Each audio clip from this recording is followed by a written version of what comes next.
চৰকাৰে জনসাধাৰণৰ কামৰ বাহিৰে বেলেগ ঢালত যাব, নিজৰ স্বাৰ্থত যাব, বিভিন্ন বিষমবাদ আৰম্ভ কৰিব। এই চৰকাৰৰ বিৰুদ্ধে জ্যেষ্ঠ নাগৰিক সমাজ আৰু জ্যেষ্ঠ নাগৰিক সন্থা সকলো একগোট হৈ থিয় হৈ থাকিব লাগিব। আমাৰ যে কথাটো উত্তৰটো বেয়া নহ'ব, মই লগে লগে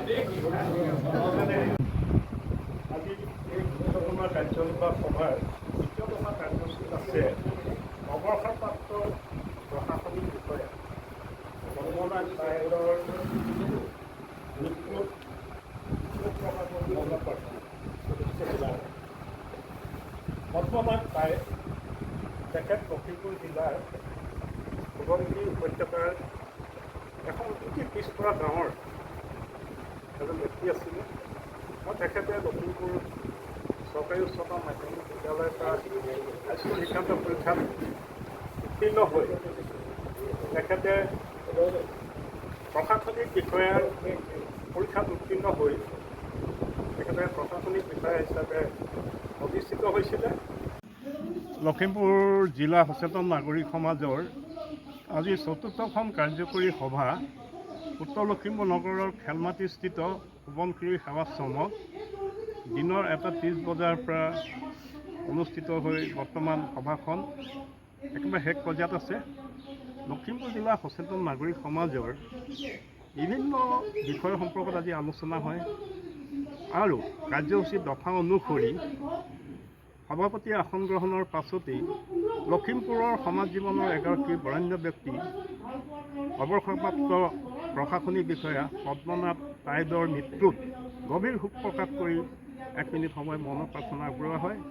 ইয়াৰ পাছতেই সাধাৰণ সম্পাদকে বিগত সভাৰ কাৰ্যবিৱৰণী পাঠ কৰাৰ লগতে সভাৰ উদ্দেশ্য ব্যাখ্যা আগবঢ়ায় আৰু উদ্দেশ্য ব্যাখ্যাৰ ওপৰত বিতংভাৱে আলোচনা হয় আৰু আলোচনা মৰ্মে প্ৰথম দফাত লখিমপুৰ জিলা সচেতন নাগৰিক সমাজৰ যিটো অসম চৰকাৰৰ পঞ্জীয়ন আইন অৰ্থাৎ ১৮৬০ অনুসৰি পঞ্জীয়নৰ ব্যৱস্থা সন্দৰ্ভত ইতিমধ্যে অসম চৰকাৰৰ পঞ্জীয়ন বিভাগলৈ অনলাইনৰ জৰিয়তে যাৱতীয় পত্ৰ প্ৰদান কৰা হৈছিলে।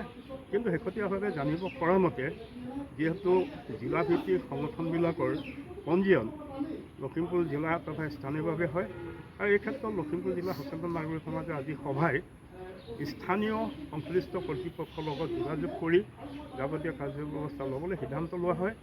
দ্বিতীয়তে লখিমপুৰ জিলাৰ সচেতন নাগৰিক সমাজৰ সাংগঠনিক দিশ, বিশেষকৈ জিলাখনৰ অন্তৰ্গত প্ৰায় 10টা অঞ্চলত আঞ্চলিক সমিতিসমূহ গঠনৰ কাৰণে এটা প্ৰক্ৰিয়া চলি আছে আৰু উক্ত প্ৰক্ৰিয়া জুলাই মাহৰ ভিতৰত সম্পূৰ্ণ কৰিবৰ কাৰণে আজি সভাই সিদ্ধান্ত গ্ৰহণ কৰে।